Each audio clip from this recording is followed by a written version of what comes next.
Princess Hannah pressed her pale blue hand against the cold metal of the observation window. Outside, Nexus Station grew larger with each passing minute. The massive structure looked like a silver flower blooming in the darkness of space. Ships from dozens of different worlds docked at its many arms. Some were sleek and white like her own royal vessel. Others were rough and scarred from long journeys through distant stars. "Your Highness, you should prepare for arrival," said Commander Temin from behind her. His voice carried the same emotionless tone that all Corvin military officers used. Emotion was weakness. Emotion led to poor decisions. This was what her people believed. Hannah did not turn around. She kept watching the station grow larger. "How long until we dock?"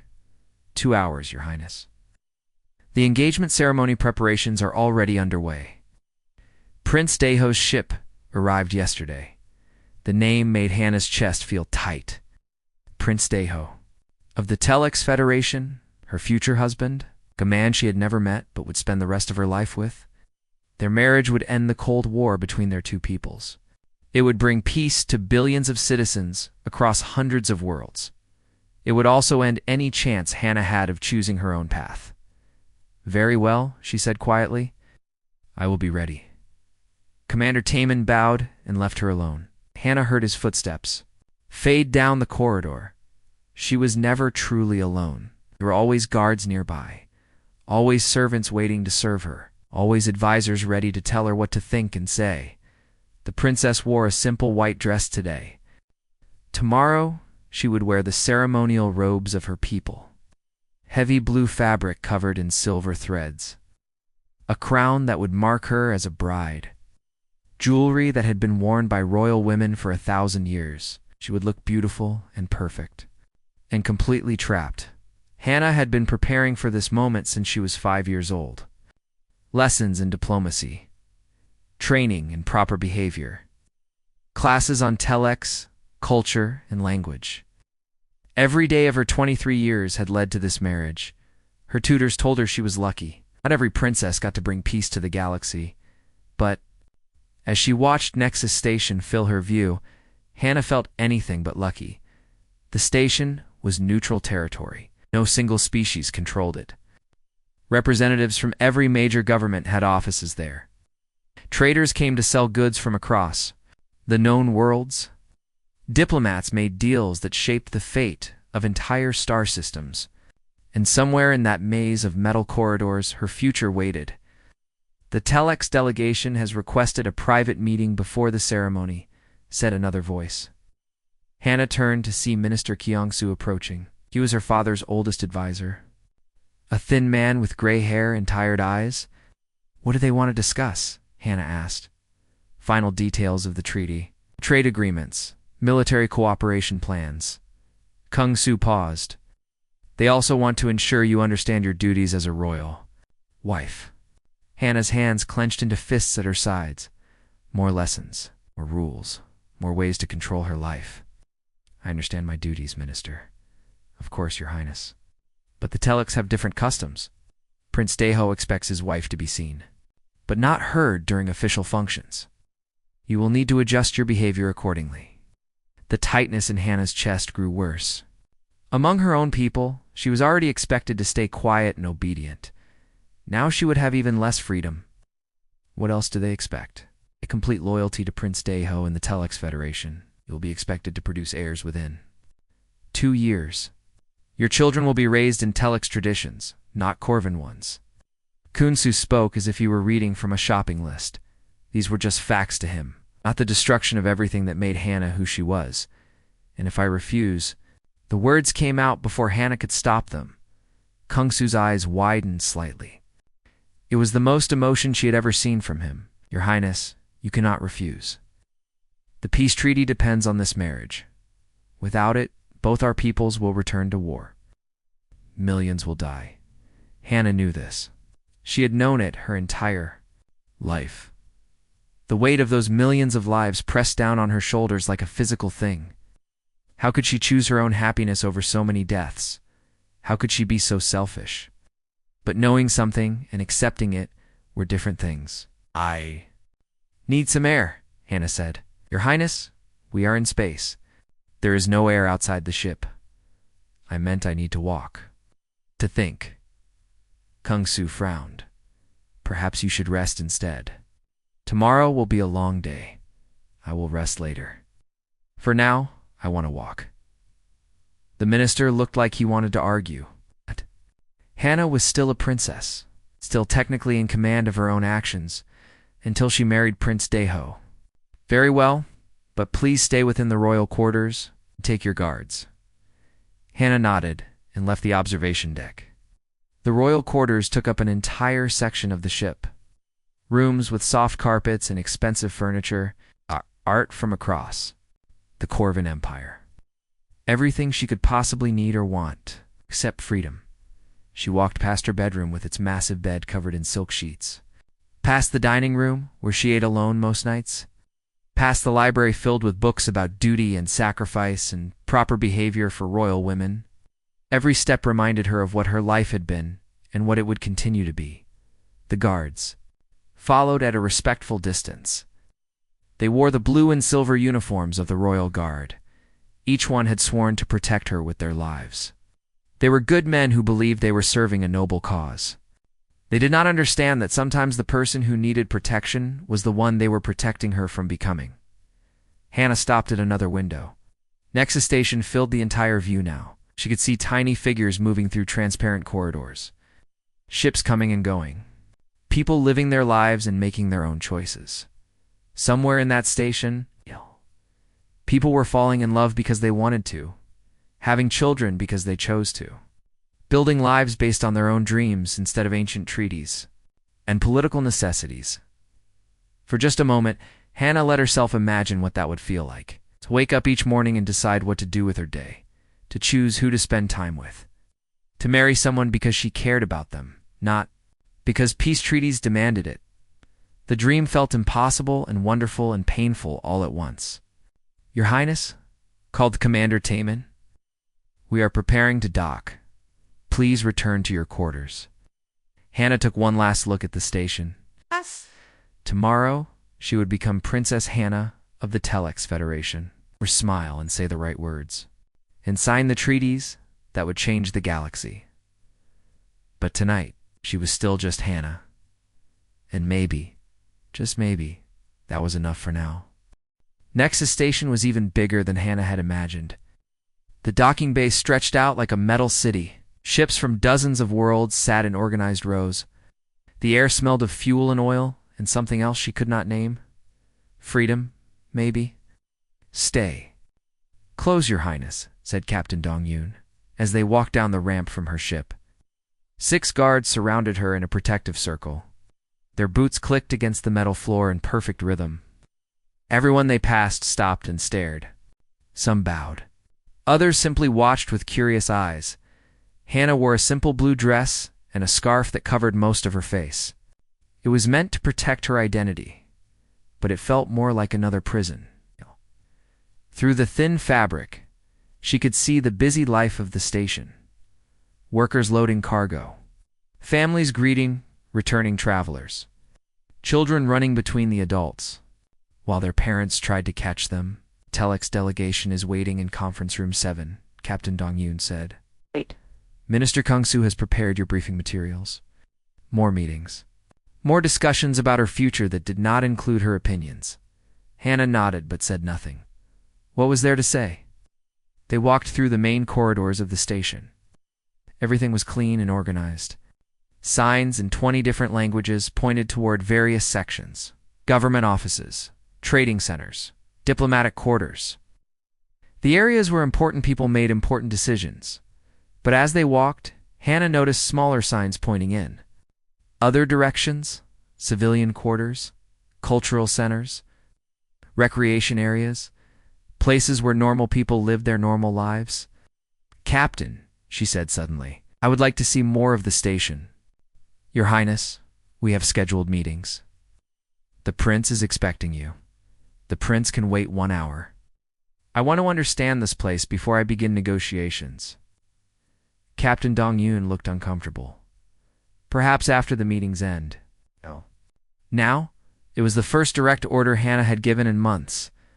The captain had no choice but to obey. "It's very well, Your Highness, but we must stay in the secure areas." They changed direction and headed toward what the signs called the diplomatic district. More clean corridors. More official-looking doors. More of the same boring, controlled environment Hannah had lived in her entire life. But as they walked, she heard something strange. Music. Not the formal, structured music of her people, but something wild and energetic. It seemed to come from deeper in the station. "What is that sound?" she asked. "Probably some civilian entertainment, Your Highness. Nothing important." But it was important to Hannah. It was the first interesting thing she had heard in weeks. "I want to investigate, Your Highness?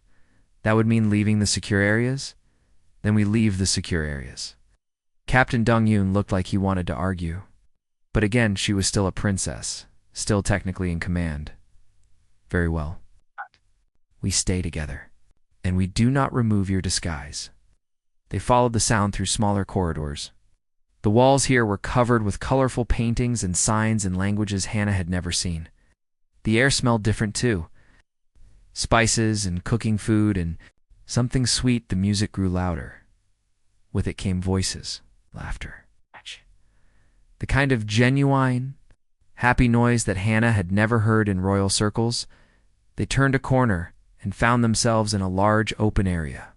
The ceiling stretched up 3 levels. Balconies looked down from above, and everywhere there were people, not just any people. These were from every species Hannah had ever heard of, and several she had not. Tall, thin beings with silver skin, short, round creatures covered in soft fur, and scattered throughout the crowd. She saw them humans. Hannah had heard of humans, of course. They were a relatively new species on the galactic stage. Only a few hundred years since they had developed. Faster than light travel? Most governments considered them young and inexperienced. It's useful for basic labor, but not much else. But these humans did not look like basic laborers. They moved with confidence. They spoke with animated gestures, laughed loudly, and seemed completely comfortable in the mixed crowd of species. "This is the civilian sector," Captain Dong-Yoon said with obvious disapproval. "We should return to the diplomatic areas." But Hannah was fascinated. She watched a human woman teaching a group of alien children some kind of game. She saw a human man fixing a broken light fixture while several other species watched and learned. She saw humans and aliens working together, talking together, living together as equals. In her world, different species meant careful protocols and formal negotiations. Here, it just meant more friends to make. 5 minutes, she said. "I want to observe their culture." The captain sighed but nodded. They walked deeper into the civilian quarter. Hannah saw shops selling goods from across the galaxy, restaurants with smells that made her stomach growl, art galleries displaying works she had never imagined. And then she saw the sign, "The Wanderer's Rest." She read quietly. Authentic Earth cuisine and beverages. Through the large window, she could see inside. The room was warm and welcoming. Soft lighting made everything glow. People sat at small tables, talking and laughing. At the center of it all was a long wooden bar. Behind the bar stood a human man. He was not particularly tall or handsome by any species standards. His dark hair was slightly messy. His clothes were simple and practical. But there was something about the way he moved that caught Hannah's attention. He seemed completely at ease. When customers spoke to him, he listened with genuine interest. When he served drinks, he did it with a smile that reached his eyes. When someone told a joke, he laughed like he actually found it funny. Hannah had never seen anyone act so naturally. In her world, every expression was calculated. Every word was chosen for political effect. Every smile was performed for an audience. This human just seemed to be himself. "Your Highness," Captain Dong-Yoon said quietly, "we really should return." But Hannah was not listening. She was watching the human bartender hand a drink to a customer. The customer was clearly upset about something. The bartender leaned forward and spoke quietly. Whatever he said made the customer's shoulders relax, made his expression soften. The bartender had made a stranger feel better simply by being kind. When Was the last time anyone had been kind to Hannah just because they wanted to? When had anyone cared about her feelings without expecting something in return? "Who are they?" she asked, pointing at the humans in the crowd. "Mostly traders and workers, Your Highness. Some refugees from Earth's outer colonies. They come here. Looking for opportunities? Refugees? Earth has an expansion program. They send people to settle new worlds. All of the colonies succeed. When they fail, the survivors often end up in places like this." Hannah thought about that. These humans had lost their homes, had been forced to start over in a strange place surrounded by alien species. Yet they seemed happier than anyone in her royal court. "They adapt well," she observed. "Humans are remarkably flexible," Captain Dong-Yun admitted. "It is probably their most useful trait, flexible." Hannah had never been allowed to be flexible. Every aspect of her life followed ancient traditions and careful protocols. What would it feel like to adapt, to change, to become something new, instead of staying trapped in the same role forever? "Your Highness," the captain said more firmly, "Prince Daeho is expecting you. We cannot delay any longer." Hannah took one last look at the warm, welcoming bar. The human bartender was now serving a group of alien customers. They were all laughing about something. For just a moment, the bartender looked up and their eyes met through the window. He smiled, not the calculated smile of a diplomat or the respectful smile of a servant, just a friendly, genuine smile from one person to another. Hannah felt something strange happen in her chest, a warmth she had never experienced before. Then Captain Dong-Yun touched her arm, and the moment was broken. "Of course," she said quietly, "let us go meet my future husband." But as they walked away from the civilian quarter, Hannah found herself thinking about the human bartender's smile and wondering what it would be like to smile like that herself. The meeting with Prince Daeho had been exactly what Hannah expected. Cold, formal, boring. They sat across from each other at a polished metal table while their advisors discussed trade, agreements, and military cooperation. The prince was tall and well-dressed. He spoke properly and knew all the right diplomatic phrases. He would make a perfectly acceptable husband for a perfectly acceptable political marriage. Hannah hated every minute of it.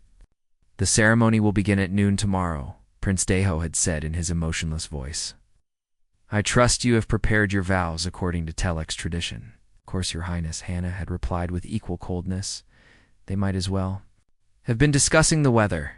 Now, 3 hours later, Hannah sat in her assigned quarters staring at the wall. Her guards stood outside the door. Her servants had been dismissed for the night. She was alone with her thoughts, and her thoughts were not pleasant company. Tomorrow she would wake up as Princess Hannah of the Corvin Empire. She would go to sleep. As the wife of Prince Daeho of the Telex Federation, her name would change, her home would change. Her entire identity would disappear into someone else's life. The walls of her room felt like they were closing in. Hannah stood up and walked to a small window. Outside, she could see the lights of the civilian quarter twinkling in the distance. Somewhere out there, people were living their own lives, making their own choices, being themselves, instead of playing roles written by others. She thought about the human bartender she had seen earlier. His genuine smile, his natural way of moving, the warmth in his eyes when he looked at his customers. What would it feel like to talk to someone like that? Someone who did not know she was a princess. Someone who might actually care about what she thought and felt. Before she could change her mind, Hannah opened her closet and pulled out the simplest clothes she owned. A plain gray dress and a dark jacket. She found a scarf that would hide her face and hair. If she moved carefully, she might be able to slip past her guards. The plan was foolish and dangerous. If she was caught, it would cause a diplomatic incident. But the alternative was sitting in this room until morning, thinking about all the things she would never get to experience. Hannah opened her door quietly. The 2 guards stood at attention in the hallway. Their backs were turned to her as they watched for threats coming from the other direction. She held her breath and stepped into the corridor. The guards did not move. Step by step, she made her way toward the maintenance shaft she had noticed earlier. It was used by station workers to access the air recycling system. More importantly, it led to other parts of the station. 10 minutes later, Hana emerged from the shaft in a completely different section. Her dress was dirty, and her hair was messy, but she was free. For the first time in her life, no one knew. Where she was, the feeling was terrifying and wonderful at the same time. She followed the signs toward the civilian quarter. The corridors here were narrower and more crowded. People pushed past her without giving her a second glance. No one bowed. No one stared. She was just another person in the crowd. It took her 20 minutes to find the Wanderer's Rest again. Through the window, she could see it was busier now. The tables were full of customers from various species. The human bartender moved between them with easy confidence, serving drinks and sharing conversation. Hana stood outside for several minutes, gathering her courage. What would she say? How did normal people start conversations? In her world, everything was planned and scripted. Here, she would have to improvise. Finally, she pushed open the door and stepped inside. The warmth hit her immediately. Not just the physical warmth of the room, but something else.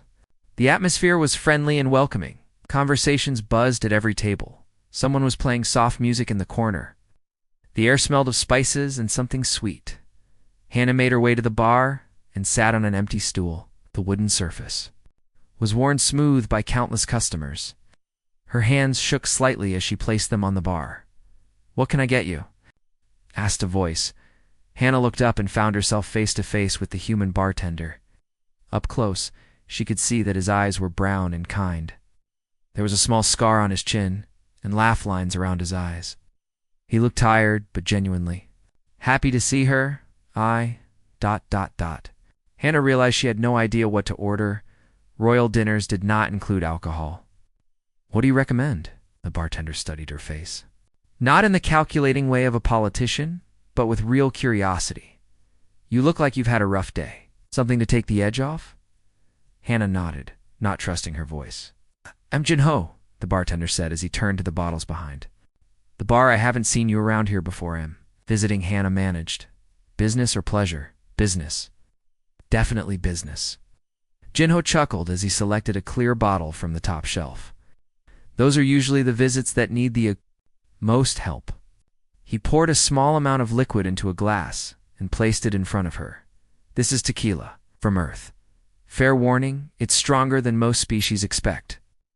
Hana looked at the clear liquid. It looked harmless enough.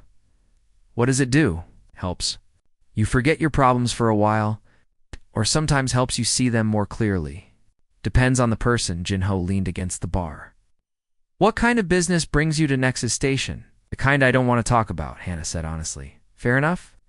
Sometimes the best conversations start with what we don't want to discuss." There was something about his tone that made Hana feel safe. Like she could say anything and he would not judge her for it. When was the last time she had felt that way? She picked up the glass and looked at it. Such a small thing. But somehow it felt like the most important decision she had ever made. "Will it really help?" she asked. "Only one way to find out?" Hana raised the glass to her lips and drank it all at once. The liquid burned as it went down her throat. For a moment, she thought she had made a terrible mistake. Her eyes watered and she coughed. Then something extraordinary happened. The burning faded and was replaced by warmth that spread through her entire body. But it was not just physical warmth. It was like someone had turned on lights in rooms of her mind that had been dark her entire life. For the first time in 23 years, Hana felt everything. Joy bubbled up from somewhere deep inside her. Not the polite satisfaction of completing her duties, but real, overwhelming happiness. She looked around the bar and everything seemed brighter and more beautiful than before. Then came sadness. Grief for all the years she had wasted being someone else's idea of perfect. Sorrow for the life she was about to give up. The weight of it made tears run down her cheeks. Then anger. Pure, clean rage at everyone who had decided her fate without asking what she wanted. At parents who had traded her happiness for political convenience. At a system that treated people like game pieces. And finally, wonder. Amazing, incredible. Wonder at this new world of feeling. She had lived her entire life in shades of gray. Now she could see color she never knew existed. "Whoa there," Jin-ho said gently. Easy does it. First time with earth alcohol. Hannah wiped her eyes and looked at him. Really looked at him. She could see the kindness in his expression, the genuine concern. The way he leaned forward slightly, ready to help if she needed it. I think, she said slowly, I have been asleep my entire life, and I just woke up. Jinho smiled. It's not a diplomatic smile or a polite smile, but the kind of smile shared between friends. Welcome to the land of the living. What's your name? For a moment, Hannah almost said Princess Hannah of the Corvin Empire. But that was not who she wanted to be right now. That was who she had to be. Hannah, she said simply. Just Hannah. Nice to meet you. Just Hannah. Want to tell me what kind of business has you so upset? And suddenly, more than anything in the galaxy, Hannah did want to tell him, wanted to tell someone the truth about her life, about her fears, about the choice she was not allowed to make. For the first time ever, she wanted to be honest with another person. I'm getting married tomorrow, she said. Congratulations, Jinho said, then paused. Wait, you don't look happy about that? I'm not one of those marriages. Yes, one of those marriages. Hannah looked down at her empty glass. To someone I've never met, for reasons that have nothing to do with love. That's rough. What are you going to do about it? The question surprised her. In her world, there was nothing to do about arranged marriages. They simply happened. What do you mean? What are you going to do? You don't want to marry this person. So what's your plan? There is no plan. I have to marry him. People are depending on it. Jinho studied her face again. I've met a lot of people in this bar. Refugees, traitors, diplomats, criminals. The ones who survive and find happiness have one thing in common.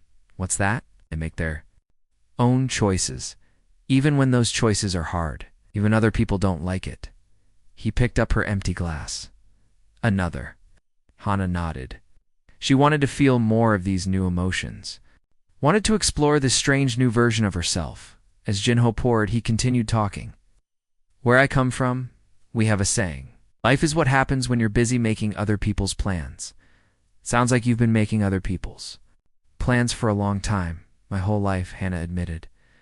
Then maybe it's time to make some of your own. He slid the second glass across the bar. Hannah picked it up but did not drink it yet. 3 days had passed since Hannah's wedding ceremony. 3 days since she had stood in the great hall of Nexus Station and spoken vows she did not mean to a man she did not love. 3 days since she had become Princess Hannah of the Telex Federation. Ceremony had been beautiful and perfectly planned. Representatives from dozens of worlds had attended. The treaty was signed. The Cold War was officially over.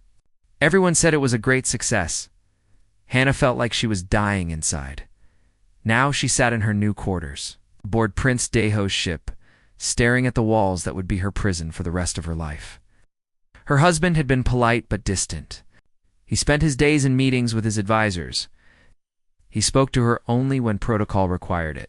Your Highness, said her new lady-in-waiting Mina. Prince Daeho requests your presence at dinner. Another formal meal. Another evening of careful conversation about nothing important. Another few hours of pretending to be happy with her new life. Tell him I am not feeling well, Hannah said. Your Highness, this is the 3rd time this week you have missed dinner. Then tell him I am very sick. Mina looked worried, but bowed and left. Hannah knew she was causing problems. Good wife would attend dinner with her husband. Good wife would smile and ask about his day and support his decisions. But Hannah could not stop thinking about her. Conversation with Jinho, about the feeling of being truly alive for those brief hours in his bar, about what it meant to make her own choices. She waited until the ship was quiet for the night. Then she put on her disguise and slipped out of her quarters. Getting back to the Wanderer's Rest was easier this time. She knew which corridors to avoid and which service tunnels led to the civilian quarter. Within an hour, she was sitting at the same bar stool as before. Well, look who's back, Jinho said with a warm smile. How did the wedding go? Perfectly, Hannah said flatly. You don't sound very happy about that. I went through with it. It's just like everyone expected. She looked down at her hands, just like I always do. Jinho studied her face with those kind brown eyes. But you're here, instead of celebrating with your new husband. He doesn't want to celebrate. He wants to review trade agreements. Yeah. Romantic. Jinho's tone was dry, but not mean. What can I get you tonight? Something stronger than last time? Coming right up? Jinho turned to his bottles and selected something dark and amber-colored. This is whiskey, also from Earth. It hits different than tequila. He poured a small amount into a glass and slid it across the bar. Hannah drank it without hesitation. The liquid burned, but in a comforting way, like a warm fire on a cold night. Tell me about Earth, she said suddenly. What do you want to know? Everything? What it's like to live there, how people choose their own lives. Jinho leaned against the bar. Well, it's not perfect. We have problems just like everyone else. But we do have something that seems rare in the galaxy. What's that? It's the idea that every person has the right to decide their own fate. It doesn't matter if you're born rich or poor, smart or average, human or alien. You get to choose what to do with your life, even if other people disagree with your choices. Especially then. My Jinho cleaned a glass while he talked. My grandfather fought in a war to establish that principle. My father left his family's business to become an artist. I left Earth to see the galaxy, even though my parents wanted me to stay and run their farm. Weren't they angry at first? But they came to understand that forcing someone to live a life they don't want doesn't make anyone happy. Not them. Not me. Not anyone. Hannah thought about her own parents, about how they had arranged her marriage when she was 5 years old, about how they had never once asked what she wanted. What if your choices affect other people? She asked. What if not doing what others want causes problems? Then you have to decide what kind of problems you can live with. The problems that come from making your own mistakes, or the problems that come from living someone else's life. It was such a simple way to put it, but simple did not mean easy. Tell me more about human culture, Hannah said. For the next 2 hours, Jinho told her stories about Earth, about cities where people from every background worked together, about artists who created beautiful things just because they wanted to, about explorers who left everything behind to discover new worlds. He told her about democracy, where leaders were chosen by the people instead of inheriting power, about schools where children learned to think for themselves instead of just memorizing facts, about courts where justice was based on truth instead of politics. Most amazing of all, he told her about love marriages, about people who chose their partners based on shared feelings and dreams instead of family alliances. It sounds impossible, Hannah said. It's not impossible. It's just different from what you're used to. How do you know if you're making the right choice? Do you don't? That's what makes it scary and exciting at the same time. Jinho refilled her glass. But here's the thing. Even if you make the wrong choice, it's still your wrong choice. You learn from it and try again. And if you make the right choice, then you get to be happy. Really, truly happy. Not just content or satisfied or doing your duty, actually happy. Hannah tried to remember the last time she had been happy, really happy, not just going through the motions of happiness for other people's benefit. She could not think of a single moment. I don't know how to be happy, she admitted. Want to learn? The question surprised her. What do you mean? Do you want to learn how to be happy? It's a skill, like anything else. You can practice. It here now? Why not? Jinho gestured to the bar around them. This is a good place to start. Look around, what do you see? Hannah looked at the other customers. A group of alien traders were laughing at something on their data pad. A young couple sat in the corner, holding hands and talking quietly. An elderly being sat alone at a table, reading a book and occasionally smiling at something in the text. See people enjoying themselves, she said. Right? Now, what do they all have in common? Hannah watched for a moment longer. They're all doing what they want to do. Exactly. No one is here because they have to be. No one is smiling because protocol requires it. They're here because they choose to be. They're happy because they want.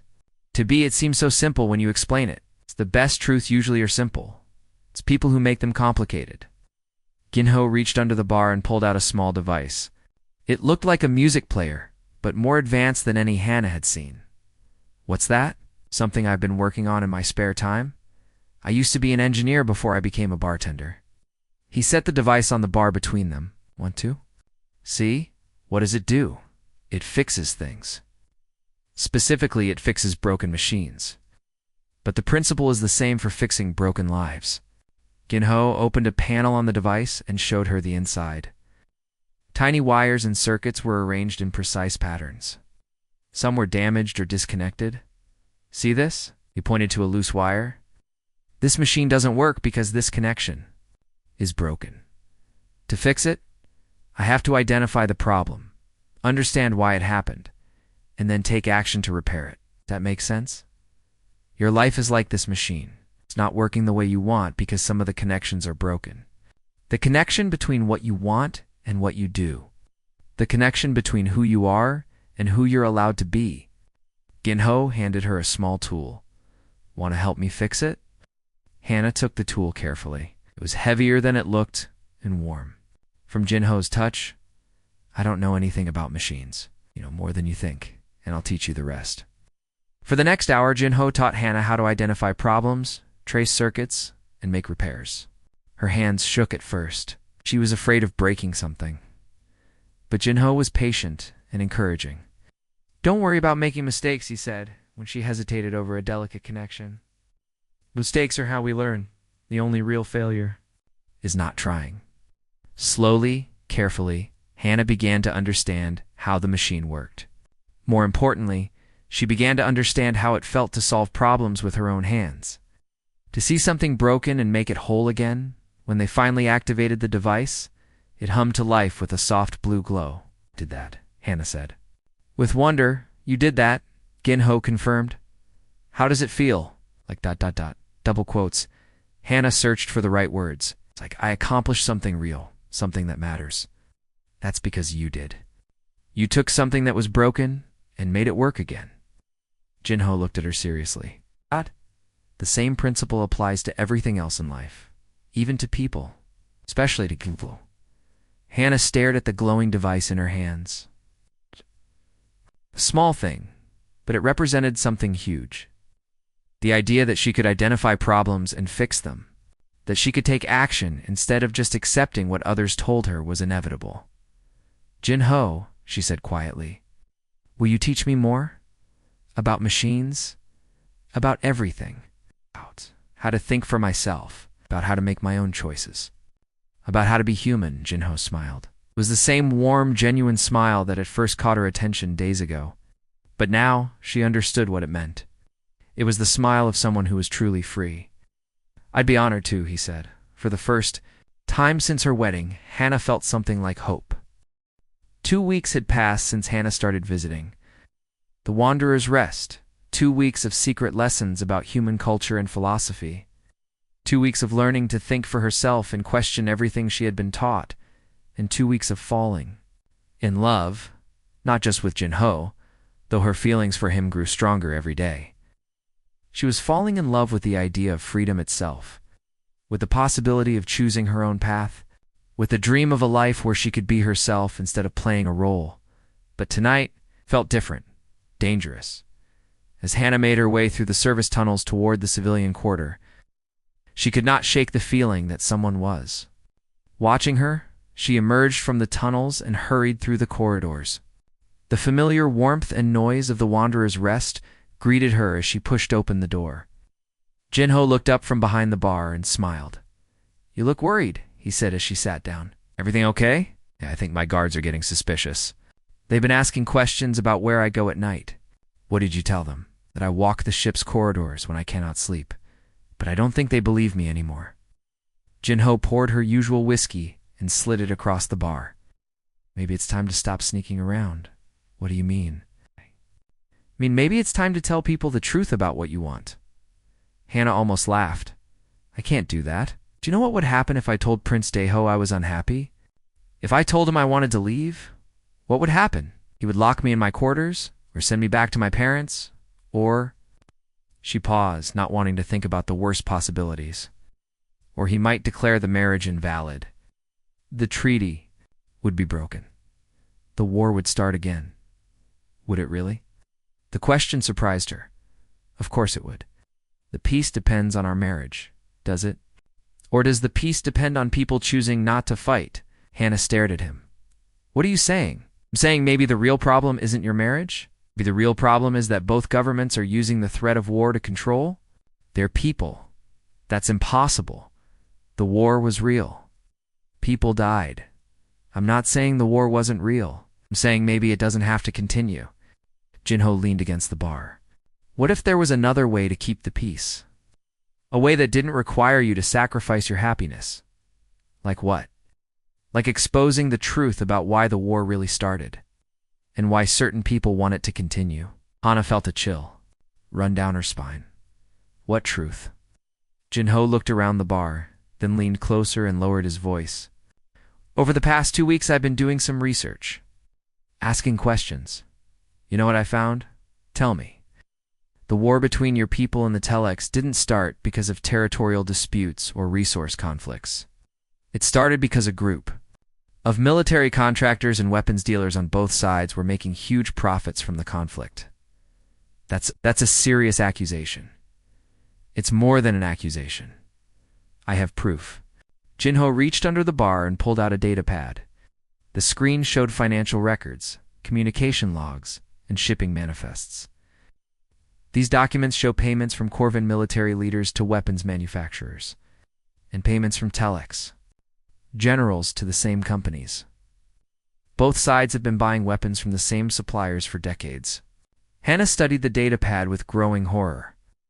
The numbers were enormous. Billions of credits changing hands. Contracts for weapons that were never used in actual battles, but were constantly replaced and upgraded. This suggests that some people on both sides have been working together to keep the conflict going, she said slowly. Exactly. And those same people are the ones who arranged your marriage. Not to bring peace, but to make it look like they were trying to bring peace, while continuing to profit from the ongoing tensions. But the ceremony happened. The treaty was signed. The war is over, is it? Or is this just a temporary pause while they figure out new ways to restart the conflict? Hannah thought about the conversations she had overheard between Prince Daeho and his advisors. Comments about maintaining military readiness and preparing for future contingencies. She had assumed they were just being cautious. But what if they were planning something else?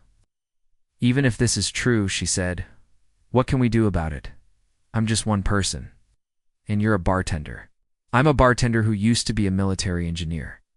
I know how to access secure databases and trace financial transactions. Jinho touched her hand gently. And you're not just one person. You're a princess with access to both royal families. If we work together, we can expose this conspiracy. Then what? Even if people believe us, the damage is done. I'm still married to Prince Daeho. Are you? According to Corvin law, a marriage can be annulled if it was based on fraud or deception. If we can prove that your marriage was arranged, as part of this conspiracy, you might be able to get it dissolved. Hope flickered in Hannah's chest. The possibility of freedom seemed impossible, but Jinho made it sound almost reasonable. How would we prove it? We need access to the private communications between the royal families and the weapons manufacturers. Evidence of the payments and contracts. Proof that the whole peace process was designed to fail. I might be able to get some of that information. Prince Daeho keeps files in his private office. It's dangerous. If you're caught, I know. Hannah finished her drink and set the glass down firmly. But I can't keep living this lie. Even if there's only a small chance of success, I have to try. You don't have to do this alone. I'll help you every step of the way. Why? Hannah asked. Why are you willing to risk so much for someone you barely know? Jinho was quiet for a moment. When he spoke, his voice was soft but certain. Because everyone deserves the chance to be free. And because... He paused, looking directly into her eyes. Because I care about you. More than I probably should. Hannah felt her heart skip a beat. She had hoped he felt something for her, but hearing him say it made it real. I care about you too, and let's fight for a future where we can be together without hiding. Okay, Hannah said, surprising herself with how steady her voice sounded.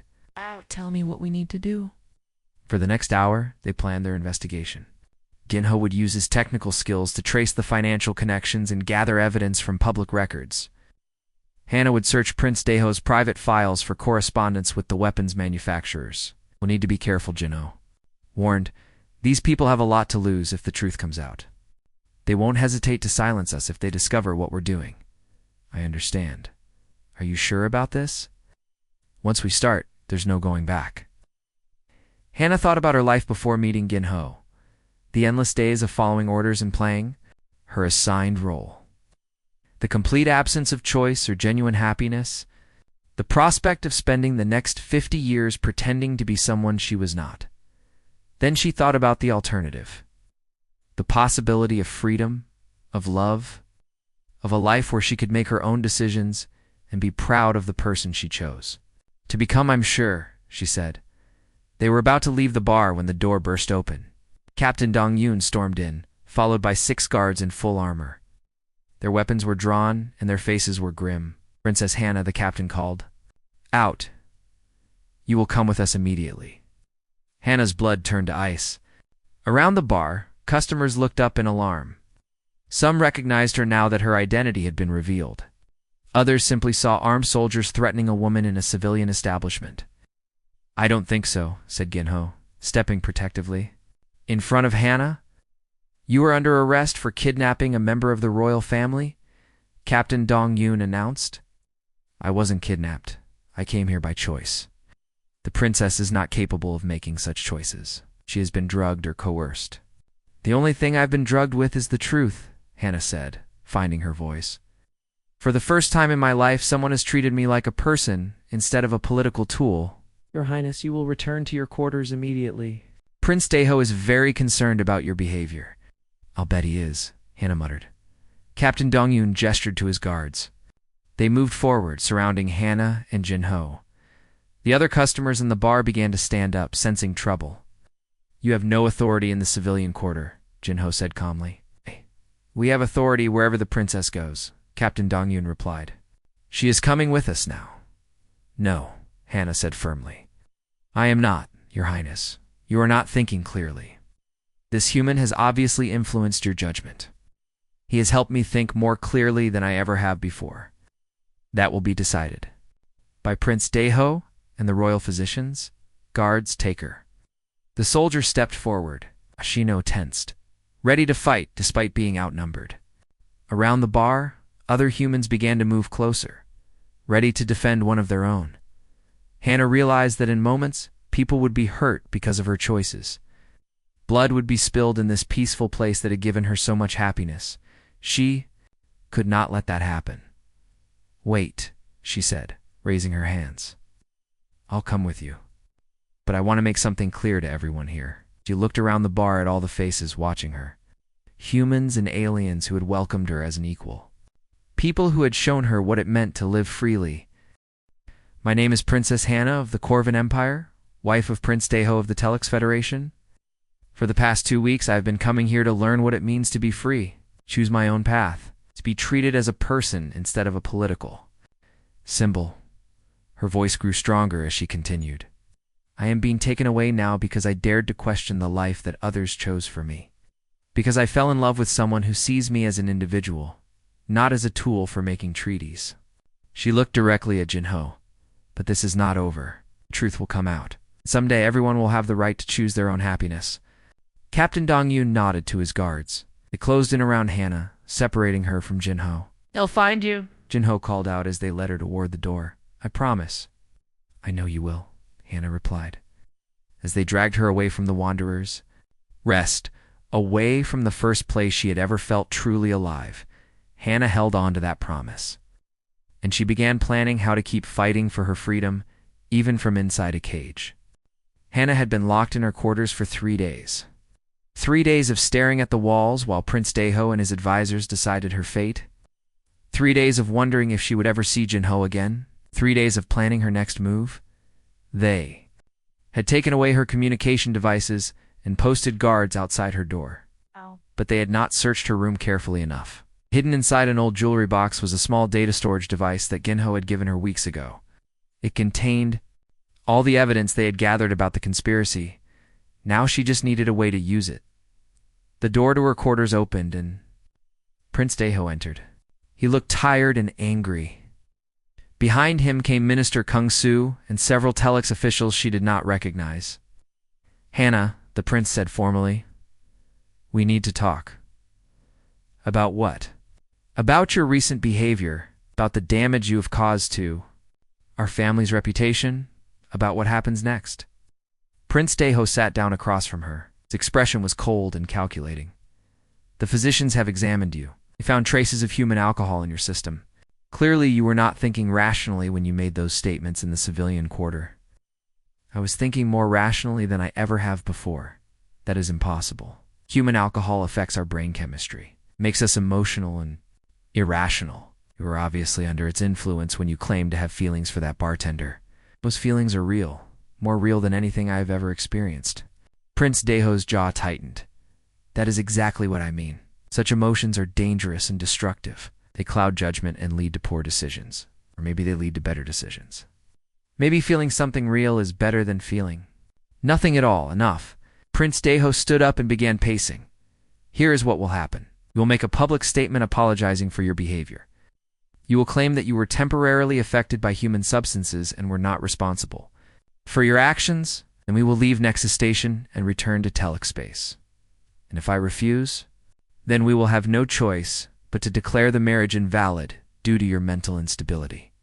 The peace treaty will be void. Both our peoples will return to war." It was the same threat they had always used to control her. The same weight of responsibility for millions of lives. But now, Hannah understood something important. "You don't want peace," she said quietly. "What did you say?" "I said you don't want peace. You want the threat of war to continue because it gives you power. It lets you control people like me by making us afraid." Prince Deho stopped pacing. "You are talking nonsense, am I?" Hannah stood up and walked to her desk. She pulled out the data storage device and held it up. "This contains financial records showing payments between your government and weapons manufacturers. The same manufacturers who sold weapons to both sides during the war." The prince's face went pale. "Where did you get that?" "Doesn't matter where I got it. What matters is what it proves. You and my parents arranged this marriage not to bring peace, but to create the illusion of peace while planning the next conflict. That is ridiculous, is it? Then explain why your military advisors have been discussing plans to restart tensions with my people within 6 months. Explain why weapons shipments to both our worlds have increased since the treaty was signed." "Minister." Kung Su stepped forward. "Your Highness, these accusations are very serious. If you have evidence of wrongdoing, it should be presented through proper channels. The proper channels are controlled by the same people who created this conspiracy." Hannah replied, "There's only one way to expose the truth."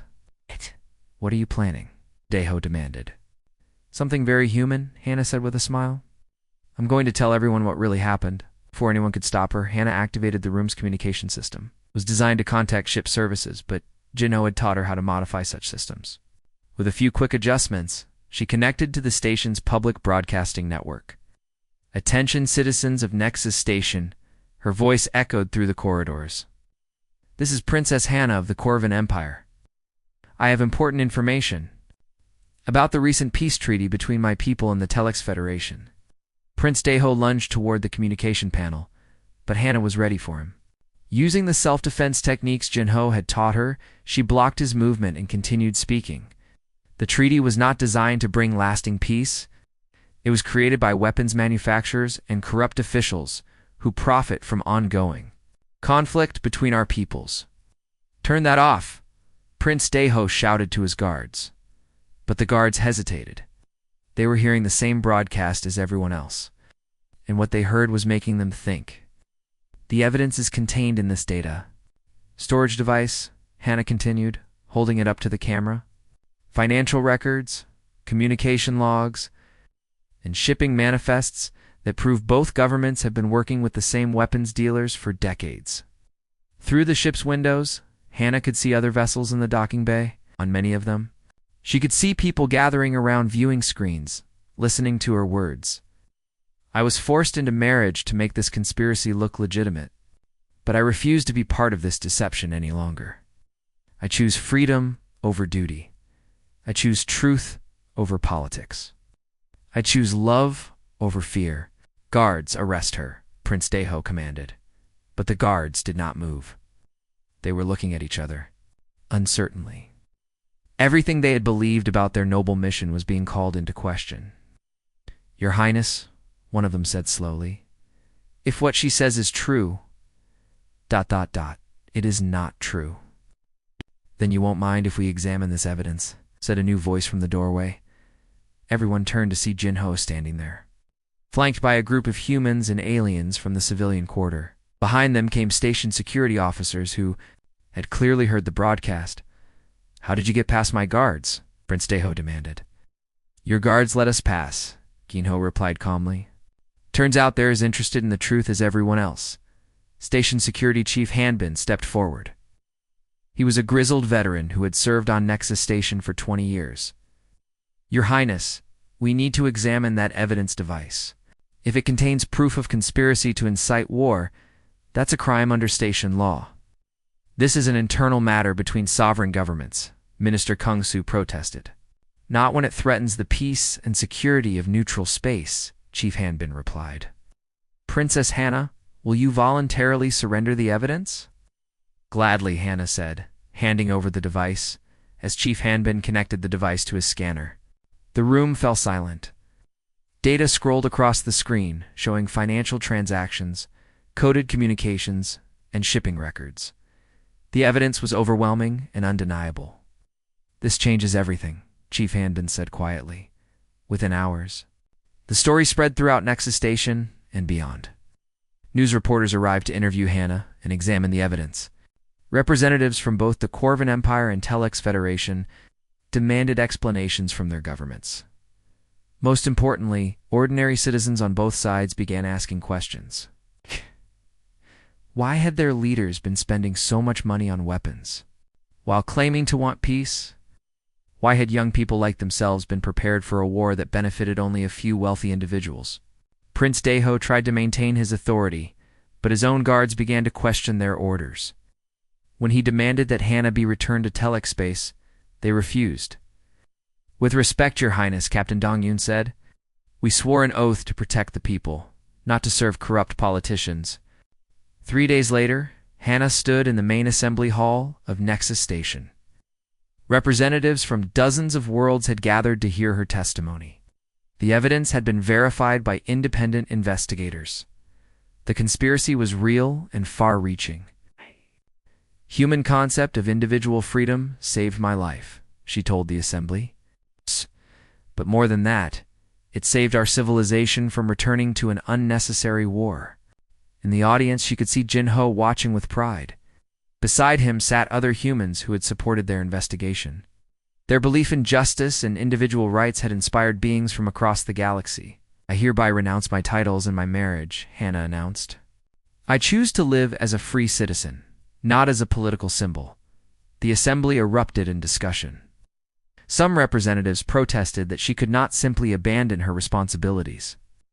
Others argued that she had fulfilled her true responsibility. By exposing the truth, Chief Hanbin called for order. "The Station Council has reviewed the evidence and the circumstances of Princess Hannah's marriage. We find that the union was based on fraud and conspiracy. Under neutral space law, it is hereby declared invalid." Prince Deho stood up angrily. "This is illegal. You have no authority. We have the authority granted by the Nexus Station Charter," Chief Hanbin replied. "The same charter that both your governments signed when they agreed to hold diplomatic meetings here?" Over the following weeks, the conspiracy unraveled completely. Several high-ranking officials from both governments were arrested.